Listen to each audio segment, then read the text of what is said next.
Sir जी पढ़ना sir भी है। कितना रह गया हमारा सिलेबस? करेंगे आप? सर जी सिलेबस तो बता देना, हमें पता हो कि भाई करना की है। बस आज क्लास है एम्बुलेटरी सर्जरी सेंटर के, एक लेक्चर रह गया है, उसके बाद पोस्ट ऑपरेटिव केयर के कुछ 4-5 लेक्चर हैं 4-5 सर। आवाज बंद करोगे या मैं आप लोगों को बंद करूं? मैं करता हूं। उसके बाद आप अपने अपने अंडे जो बना रहे हो ना, एग बॉयल कर लेना।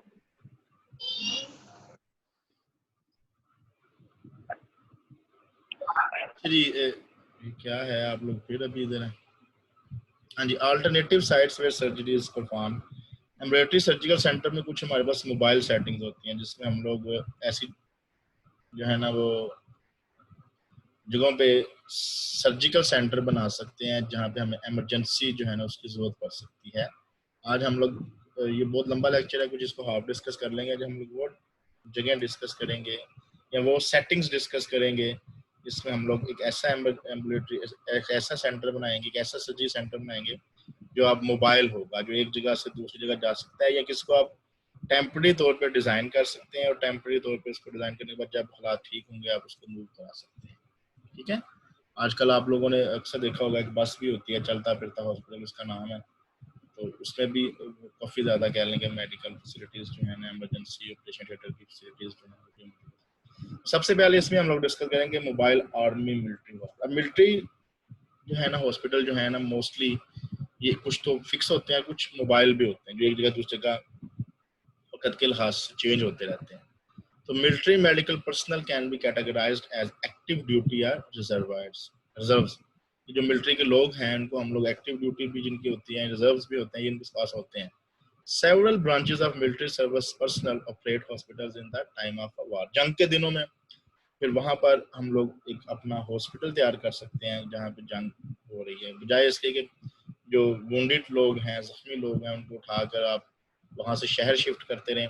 अब वहां पर एक टेम्परेरी तौर पे एक मोबाइल आर्मी मिलिट्री हॉस्पिटल तैयार कर सकते हैं।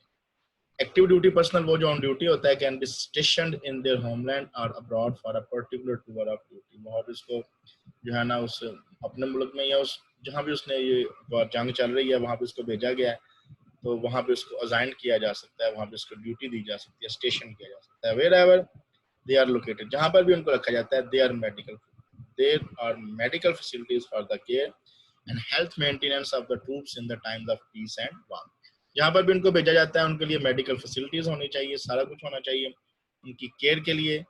And the health maintenance of troops कहते हैं फौजी दस्ते की हेल्थ के लिए वहाँ पे जो है लाजमी होना चाहिए। द टाइम ऑफ पीस, चाहे वो अमन के दिन है, एंड अवार या चाहे जंग के दिन है, तो जोन से भी दिन है उन दिनों में किसी भी आर्मी के लिए, किसी भी ट्रूप्स के लिए, किसी भी फौजी दस्ते के लिए मेडिकल फैसिलिटीज जो है वो मौजूद होनी चाहिए।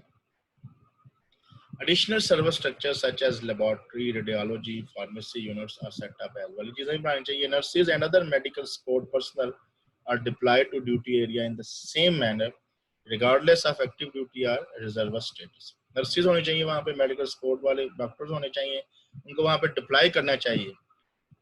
वैसे ही चाहे वो एक्टिव ड्यूटी दे रहे हो या रिजर्व के तौर पे काम कर रहे हो। Many surgical personnel are members of reserve units and could be called for active duty. बहुत ज़्यादा जो है ना बकायदा उन्हें रखे इसलिए होते हैं सर्जिकल पर्सनल, जो कि वो रिजर्व यूनिट्स के लिए रखे होते हैं या उनको एक्टिव ड्यूटी के लिए। एक्टिव ड्यूटी मतलब होता है अचानक कॉल कर ली जाए, तो एक्टिव ड्यूटी के लिए भी उनको जो है ना वहाँ पे ये बहुत ज़्यादा मसलन बहुत ज़्यादा मोबाइल हॉस्पिटल में मिलिट्री के यूनिट्स में, मिलिट्री आपको पता है आर्मी मेडिकल कॉलेज है, वहाँ पे ज़्यादा आर्मी डॉक्टर बनते हैं और वो उनको अपने ही जो है ना वो अंडर लेते हैं ये जो जितने भी मिलिट्री वाले हैं। तो आपको पता है जब मुल्क के हालात ख़राब हों तो ये फिर आर्मी वाले जब उसको टेक ओवर करते हैं तो फिर वो ऐसे लोगों को उन्होंने एक्टिव ड्यूटी के लिए रखा होता है कि जहाँ पे भी अगर हालात ठीक नहीं है, आपको पता है हमारे वज़ीरिस्तान में हालात ठीक नहीं थे तो वहाँ पर भी डॉक्टर्स चले गए थे, सर्जन्स चले गए थे, जहाँ पे ऑपरेशन ज़रबी असद या रद्दुल फसाद चल रहा था। तो जिन जगहों पर भी ये कोई जंग के या इस तरह के कोई बैटल्स के चांसेस पैदा होते हैं, वहाँ पर ये पर्सनल ये डॉक्टर्स एक्टिव ड्यूटी के लिए या रिजर्व्स के लिए रखे जाते हैं। उनको डिप्लॉय इसलिए किया जाता है कि वो एक्टिव ड्यूटी दें।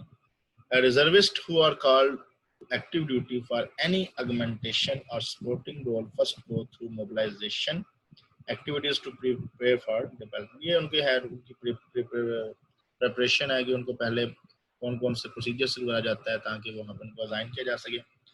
During the mobilization period which can be several days or weeks, जहाँ जब भी ये इनकी मूवमेंट चल रही होती है इस पीरियड में, जो कि कुछ दिन भी हो सकता है, कुछ हफ्ते भी, तो इवन के जंग को एक साल भी लग जाते हैं. तो soldiers are prepared for the specific area where they will be station for active. वहाँ पे फौजियों को तैनात किया जाता है अपनी ड्यूटी के लिए या एक्टिव ड्यूटी के लिए. Nursing and medical support personnel are considered soldiers and are responsible for erecting their hospital and support structures for the deployment. अब इन सारे टाइम में जब ये जंग के दिन हैं जो भी हैं, नर्सिंग और मेडिकल सपोर्ट पर्सनल को सोल्जर्स ही कंसीडर किया. ये नहीं समझेंगे कि ये फौजी नहीं है, चाहे वो डॉक्टर्स हों चाहे वो नर्सर हों, वो फौजी, उनको फौजी ही कंसीडर किया जाता है. And are responsible for erecting their hospital. और उनकी ड्यूटी ये होती है कि वो एक हॉस्पिटल कायम करें या एक हॉस्पिटल से मिलता जुलता स्ट्रक्चर तैयार करें इस सारे दिनों. Teams specially trained in setting up mobile medical facilities, construct patient care wards. अब टीम्स ये जो सारी एक सेटअप होता है, जितनी भी ये टीम होती है वो क्या तैयार करती है, एक पेशेंट केयर वार्ड्स तैयार करती है, आईसीयू तैयार करती है, इमरजेंसी ट्राइएज तैयार करती है. ट्राइएज का आपको भी समझा देता हूँ, टेंटेज जिसमें टेंट लगाए जाते हैं, supply areas and operating room. और ऑपरेटिंग रूम, ये सारी एक टीम बनाई जाती है. बाकी एक आपको पता है हमारा जो 60-70% जो है वो फौजियों को जाता है हमारा, तो उनका एक बहुत अच्छा सिस्टम होता है कि वह इमरजेंसी सिस्टम के लिए उनके पास डॉक्टर्स भी होते हैं, उनके पास सब कुछ होता है. तो इन सब चीज़ों की उन्होंने पास बड़े अच्छे सिस्टम होते हैं, बड़ी अच्छी टेक्नोलॉजी है. वो किसी भी जगह पे इमरजेंसी टेंटेज लगाकर इमरजेंसी ये सारा सिस्टम तैयार कर सकते हैं, वार्ड तैयार कर सकते हैं, आईसीयू तैयार कर सकते हैं, ऑपरेटिंग रूम तैयार कर सकते हैं. ये है जी एक पिक्चर में दिखाया गया एक hospital being move into position. ये एक हॉस्पिटल्स है, इतनी बड़ी बस में, ये फौजियों की बस होगी जहाँ पे ये पूरे का पूरा हॉस्पिटल को शिफ्ट किया गया. ठीक है, अब इसके अंदर वो सारे कुछ पड़ा होगा जिसके अंदर बाज ऐसे हॉस्पिटल होते हैं जो एक बस की शक्ल में होते हैं, बाज को टेंट्स की शक्ल में बकायदा खास जगह के ऊपर तैयार किया जाता है जहाँ पे इमरजेंसी कंडीशन में सर्जरी परफॉर्म की जाती है. उसके बाद आ जाएगा ये एक हॉस्पिटल है जो कि एक आर्मी के अंडर है, जिसमें एक हॉस्पिटल तैयार किया जा रहा है. ये वाला जो अंडर कंस्ट्रक्शन है, ये वो हॉस्पिटल है जो किसी जंग के दिनों में इमरजेंसी तैयार करना पड़ा. ये देखिए, ये उनके पर्सनल हैम है जहाँ पे रहते हैं, और ये एक उनका रिलेटेड हॉस्पिटल है. एक एरिया बना दिया गया कि ये जो है ना वो मोबाइल आर्मी हॉस्पिटल हो.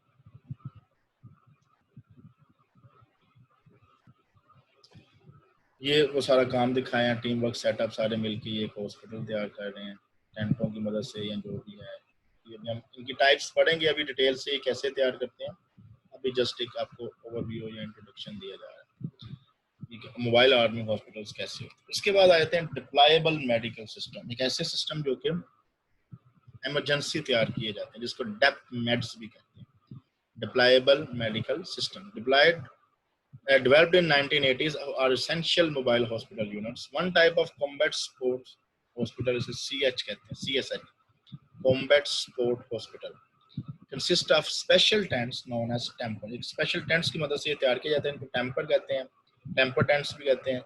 ये इसका जो आपने साइज तैयार रखा है, याद रखना है, measuring 64 into 320 feet, which are designed to be used in all climates. ये कैसा तैयार किया था जो हर किस्म की, चाहे आप जो है ना मैदानों में एक हॉस्पिटल तैयार कर रहे हैं, चाहे आप एक पहाड़ों पे हॉस्पिटल तैयार कर रहे हैं.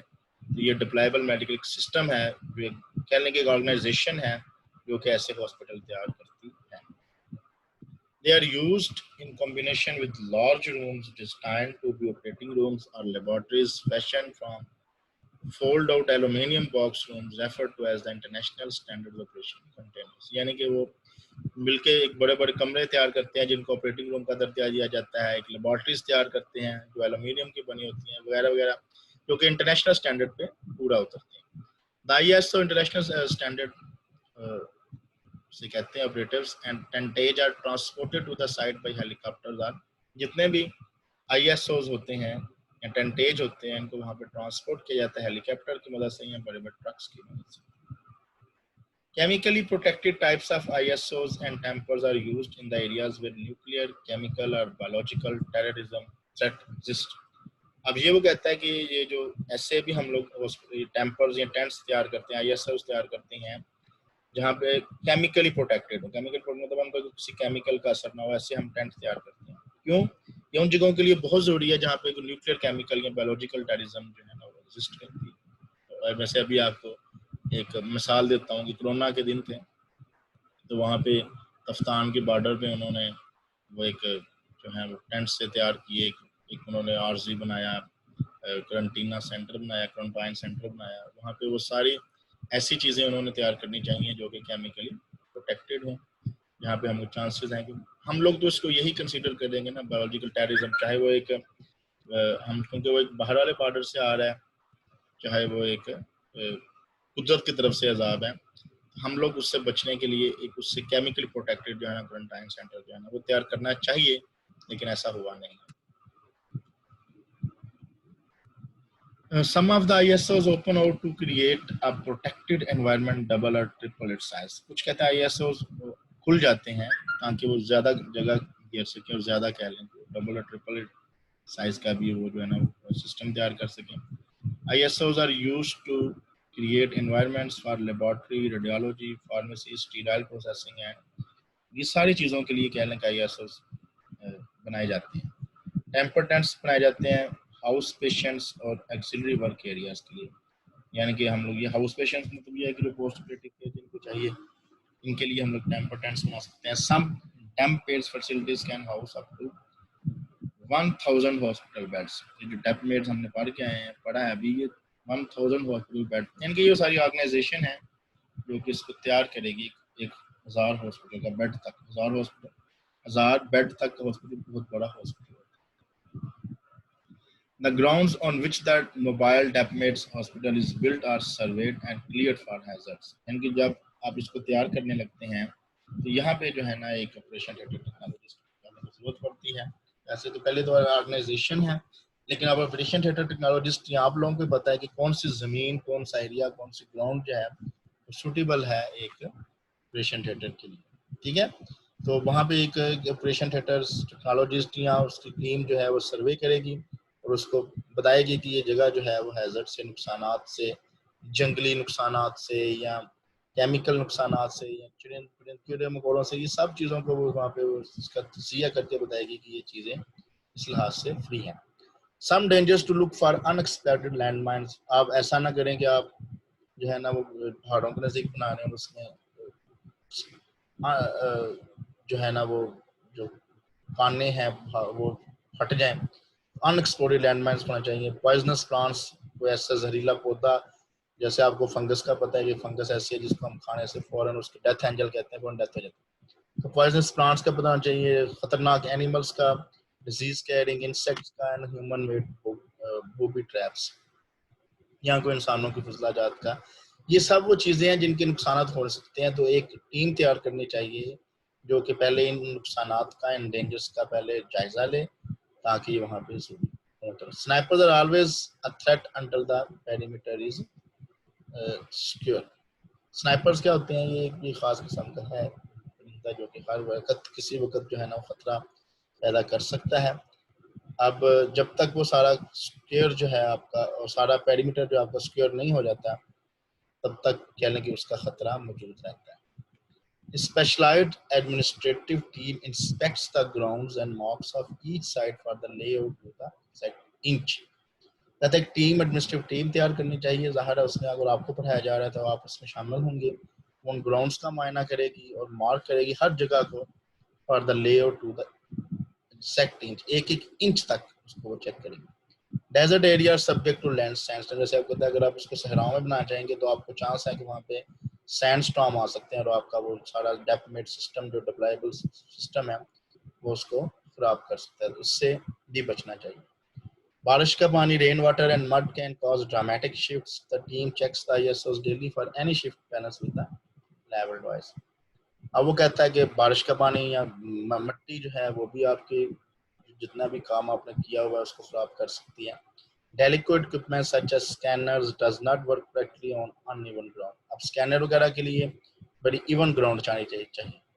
डेजर्ट वगैरह को तो एरिया ऐसा या ऐसी ग्राउंड जहाँ पे इवन नहीं है, जमीन उसकी फ्लैट नहीं है, तो तो ऐसे इंस्ट्रूमेंट अपना काम कर ही नहीं सकेंगे। तो इन चीज़ों का भी ख्याल आप लोगों ने ही बीइंग अ सर्जिकल टेक्नोलॉजिस्ट रखना है। Patient care in the mobile hospital is based on returning the soldier to duty as soon as possible. Patient care refers करें कि soldier जख्मी हो गया ड्यूरिंग अ वार। अब आपकी केयर इतनी अच्छी होनी चाहिए कि वो पेशेंट को आपने फौरन अपनी ड्यूटी पे, ताकि वो जंग वापस लड़ सके, उसको इतनी अच्छी केयर देने के फौरन फिट हो सके। Soldiers who are separated from the units for prolonged periods because of war inflicted injury suffer increased duration of traumatic stress. वो कहता है कि वो सोल्जर्स जिनको आप सेपरेट रख देते हैं लंबे अरसे के लिए, किसी इंजरी की वजह से जंग में हो गई है, वो लंबे अरसे तक उनको ट्रॉमेटिक स्ट्रेस का सामना करना पड़ता है। wounded soldier who can be saved with available resources is triaged. अब बात आप कह रहे थे, आपको बताया ट्राइएज क्या होती है। एक्चुअली हॉस्पिटल्स में भी आजकल ट्राइएज का सिस्टम है, किसी भी आप हॉस्पिटल चले जाएं। ट्राइएज क्या होता है कि हम पेशेंट को 3 हिस्सों में इस तरह डिवाइड कर दें कि जो सबसे सीरियस पेशेंट है उसको आप अलग कैटेगरी दें, जो उससे कम सीरियस है उसका अलग कैटेगरी, जो और जिसको आप अभी फिलहाल ट्रीट ना भी करें उसके लिए एक अलग कैटेगरी दे दें। ठीक है, तो अब ये ट्राइएज बनाना बहुत जरूरी है। आपको पता होना चाहिए कि कौन सा पेशेंट जिसको ट्रीट करना सबसे ज्यादा जरूरी है। अब इसका भी प्रॉपर सिस्टम है। आप फर्ज करें हॉस्पिटल में बैठे हैं, आपके पास एक ऐसा पेशेंट आ गया जिसका हेड फुल इंजर्ड हो चुका है, ब्रेन इंजरी हो गई है, तबाह हो चुका है, एक्सीडेंट का केस है।